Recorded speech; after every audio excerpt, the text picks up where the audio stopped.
अमीर ननद की गरीब भाभी। रीना एक मध्यम परिवार की लड़की थी, लेकिन उसकी भाभी शिवानी एक बड़े घर की बेटी।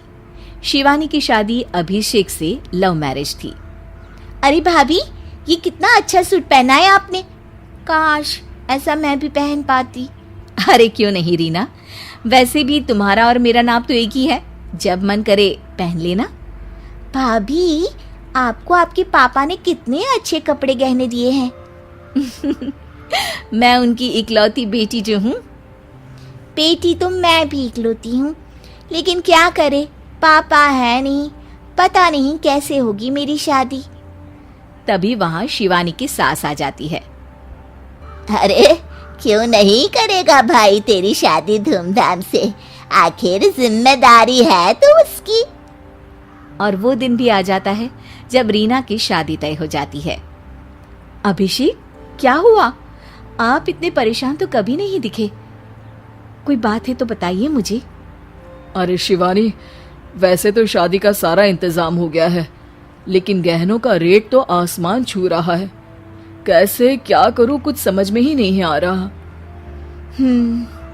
थोड़ी देर में शिवानी अपने पूरे गहने अभिषेक के सामने रख देती है। ये लीजिए, गहनों का इंतजाम भी हो गया। अरे नहीं नहीं शिवानी, मैं ये गहने किसी हालत में भी नहीं ले सकता। ये तुम्हारे पिता ने तुम्हें दिया था, और तुम हो कि। तभी वहां सास आ जाती है। अरे तो क्या हुआ, इसकी तो हो गई ना शादी, अब किसे दिखाने हैं इसने गहने। सास गहनों का डिब्बा शिवानी के हाथ से लेकर वहां से चली जाती है। रीना की शादी धूमधाम से होती है और अब वो बड़े घर की बहू बन जाती है। वहीं रीना की शादी के बाद शिवानी और अभिषेक उसकी शादी के कर्जों से डूब जाते हैं। मैं सोच रही हूँ नौकरी करनी शुरू कर दूं, वैसे भी पढ़ी लिखी हूँ, आपकी थोड़ी मदद भी हो जाएगी। वैसे शिवानी, कुछ दिन कर लो तो अच्छा ही होगा, क्योंकि जरूरत भी है। अब शिवानी भी नौकरी करने लगती है और घर खर्चे में अभिषेक का हाथ बटाती है। एक दिन शिवानी, रीना का फोन आया था, कह रही थी कि आने वाले त्योहार में उसके ससुराल जाना है। ठीक है माँ। अरे ठीक तो है, लेकिन एक काम कर लेना, उसके सास ससुर से लेकर पूरे खानदान के कपड़े मिठाइयाँ सब ले आना, और हो सके तो रीना के लिए छोटे से कान में पहनने के बूंदे भी। और क्या है ना, शादी में उसे सारी बड़ी बड़ी कान की ज्वेलरी दी थी, घर में पहनने के लिए तो उसके पास कुछ भी नहीं है। शिवानी सोच में पड़ जाती है कि वो क्या करे, क्योंकि कर्जों और घर के खर्चों के बाद तो पैसे बचते ही नहीं थे।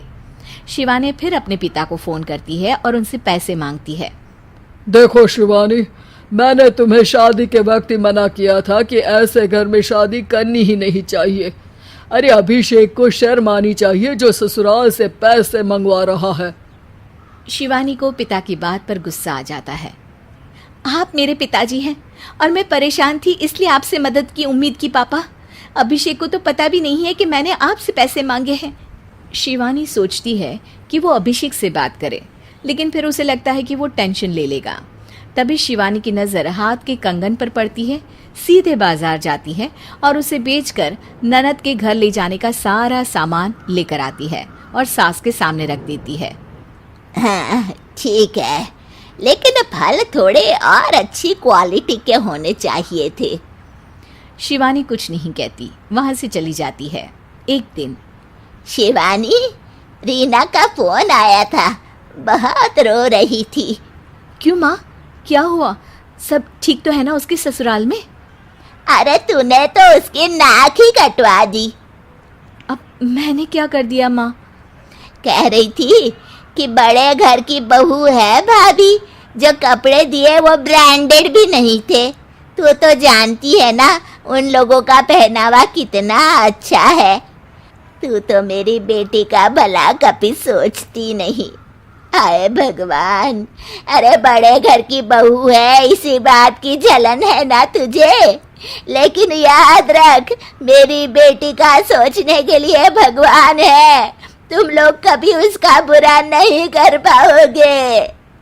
अब शिवानी के मन में सवाल था कि क्या ईश्वर सिर्फ रीना के साथ है, उसके साथ नहीं। लेकिन उसे सुकून था कि वो अभिषेक के साथ उसकी जिम्मेदारियों को निभाने में बराबरी की हकदार है। शिवानी वहां से चली जाती है।